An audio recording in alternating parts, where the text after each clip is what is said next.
అందరికీ నమస్కారం. తెలుగు సాహిత్యంలో ప్రాచీన పద్య సంపద చాలా ఉంది. అది నేటి తరానికి అందించటం అనేది మన పెద్ద తరం వాళ్ళ బాధ్యతగా నేను భావిస్తున్నాను. ఇందులో పద్య రత్నాలు అని ఆ ప్రాచీన కవుల పద్యాలలో మేలైన పద్యాలు, బాగా ప్రచారంలో ఉన్న పద్యాలు, వాటిని పద్యరత్నాల పేరుతో అందిస్తున్నాం. అందులో భాగంగా ఈరోజు శ్రీ నూతలపాటి వెంకటరత్న శర్మ గారు పద్య పఠనాన్ని అందిస్తున్నారు. వారికి స్వాగతం. నమస్తే.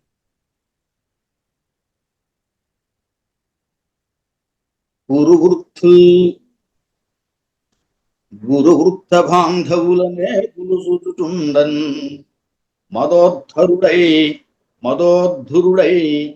ద్రౌపది నిట్లు చేసిన ఖలుం దుశ్శాసనం లోక భీకర లీలన్ వధించి తద్విపుల వక్షశైల రక్తౌఘ నిర్జరముర్మీపతి సుచుచుండ అని నా స్వాదింతును ప్రాకృతి. ఇది మహాభారతంలోని సభాపర్వంలో ద్వితీయాశ్వాసం నుంచి చెప్పబడిన ఒక పద్యం. సభాపర్వంలో దుశ్శాసనుడు ద్రౌపది వస్త్రాపహరణ చేసే సందర్భంలో, ఆ ఘట్టంలో భీముడు కోపంతో దుశ్శాసనుణ్ణి ఇలా లోక భీకర లీల వహిస్తాను అని చెప్పి ఆయన ఒక భీషణమైన ప్రతిజ్ఞ చేశాడు. అదిగో ఆ పద్యం ఇది. నిండు సభాంతరంలో పెద్దలందరూ ఉన్నారు, గురువృద్ధులు అందరూ కూడా ఉన్నారు. ఆ సందర్భంలో దుశ్శాసనుడు చేసినటువంటి దుశ్చర్య ఇది. దానిని ఎవరు నిలువరించలేకపోయారు. ఆ సందర్భంలో భీముడు ఇదిగో ఇలాంటి ఒక అద్భుతమైన పద్యం చెప్పారు. ఈ పద్యాన్ని మనం ఇప్పుడు చెప్పుకునే ఉద్దేశం ఏమిటంటే, ఇదే పద్యాన్ని మూల భారతంలో పద్యాన్నే అనేక సందర్భాల్లో, ముఖ్యంగా సినిమాలు, నాటకాలు ఇదే పద్యాన్ని వాడుకున్నారు. అంటే దీనికి ధీటైన పద్యాన్ని వాళ్ళు రాయలేకపోయారు అనుకోవాలో, లేకపోతే ఇది చాలా బాగుంది అనుకున్నారో తెలియదు, కానీ ఇదే పద్యాన్ని ఉన్నట్టుగా సినిమాల్లో కూడా వాడుకున్నారు. మాధవ పెద్ది వారి గళంలో చాలా అద్భుతంగా వినిపించినటువంటి పద్యాలు.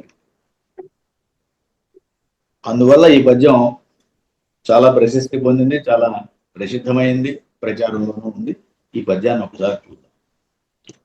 గురువృద్ధ బాంధవులనే కుల్సుచుండన్ మదోద్ధరుడై ద్రౌపదిని ఇట్లు చేసిన ఖలం శాసనం లోక భీకర లీలన్ వధించి తద్విపుల వక్షశైల రక్తౌఘ నిర్జరము పతి సుచుచుండనని నా స్వాదింతును ప్రాకృతి.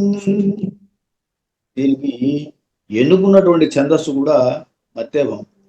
సాధారణంగా ఛందస్సు ఔచిత్యంతో ఉంటుంది. ఎలా ఉంటుందంటే, ఒక్కొక్క భావాన్ని బట్టి, ఒక్కొక్క రసాన్ని బట్టి, ఆ సందర్భాన్ని బట్టి పద్యాన్ని ఛందస్సులో ఎన్నుకోవడం జరుగుతూ ఉంటుంది.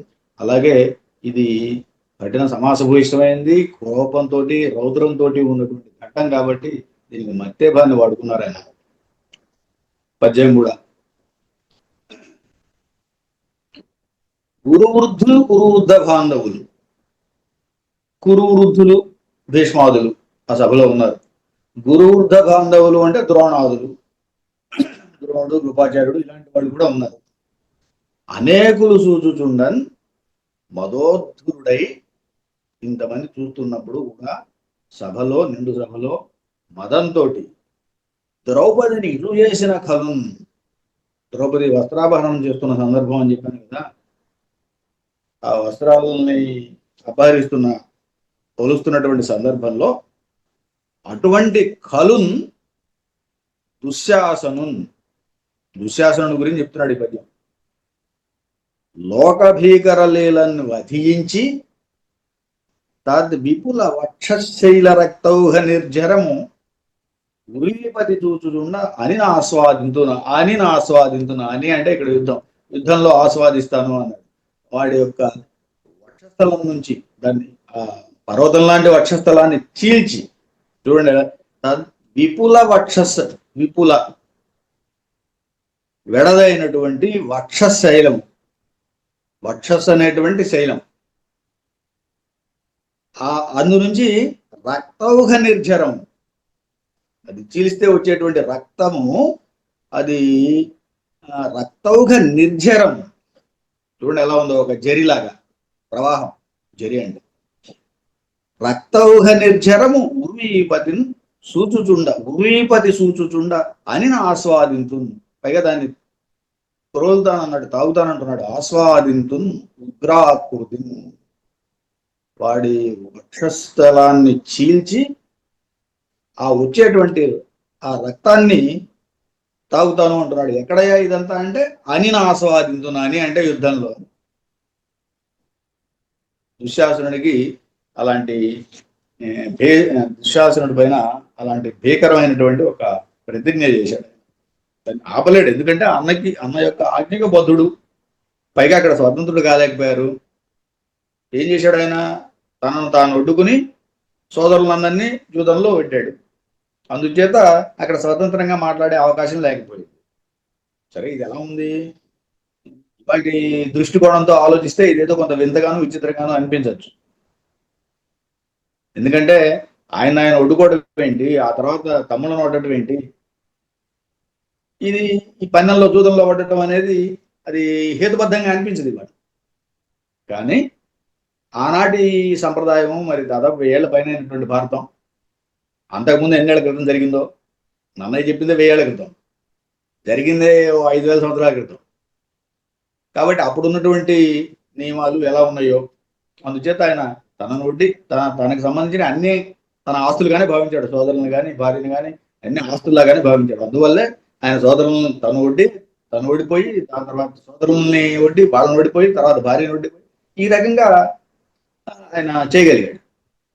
దీనికి కారణం బహుశా 5000 సంవత్సరాల క్రితం ఉన్నటువంటి సమాజం, దాని స్థితి పరిస్థితి మనకు అర్థం కాదు. ఇది సమాజంలో ఒక చెడు పోకడ పోతుందనే ఉద్దేశంతో ఇది కనుక జనంలోకి వెళ్తే సమాజం ఏమైపోతుందో అనేటువంటి దృష్టికోణంతో బహుశా కృష్ణుడు కూడా దాన్ని అడ్డుకున్నాడు. ఎందుకంటే అది రాజాసనంలో జరిగింది అంటే, అక్కడ మరి రాజసభలో జరిగింది అంటే అది సర్వామోదం అయిపోతుంది. సర్వామోదం అయిపోయినప్పుడు సమాజంలో ఒక రక్షణ ఉండదు. అందుచేత దాన్ని నిలువరించడం కోసమే కృష్ణుడు అక్కడ అడ్డుకున్నాడు అనిపిస్తుంది. అంటే ధర్మరక్షణ, అది కూడా ఒక ధర్మరక్షణలో భాగంగా చేసిన పనిగా మనకి అర్థం చేసుకోవచ్చు. ఇంత మంచి పద్యం. మరి ఇదే సందర్భంలో ఇంకొక పద్యం కూడా ఉంది, చెప్తాను. ఈ పద్యాన్ని చూసిన తర్వాత దాంట్లోకి వెళ్దాం. ఇంకొకసారి దీన్ని చూసిన తర్వాత దాంట్లో గురు వృద్ధ బాంధవులనేకులు సూచుచుండన్. గురు వృద్ధులు అంటే మనం ఇంతకుముందే చెప్పుకున్నాం. భీష్ముడు, మరి అక్కడ ధృతరాష్ట్రుడు ఉన్నాడు, అలాగే మంత్రి అయినటువంటి విదురుడు ఉన్నాడు. వీళ్ళంతా కూడా అక్కడే ఉన్నారు కదా. గురు వృద్ధ బాంధవులు అంటే ఒక ద్రోణుడే కాదు, పక్కన మరి అనేక మంది వీళ్ళు కూడా ఉన్నారు. ఇది కృపాచార్యుడు కానివ్వండి, ఇలాంటి వాళ్ళంతా కూడా ఉన్నారు. ఇంతమంది చూస్తూ ఉండంగా మదోద్ధుడై ద్రౌపదిని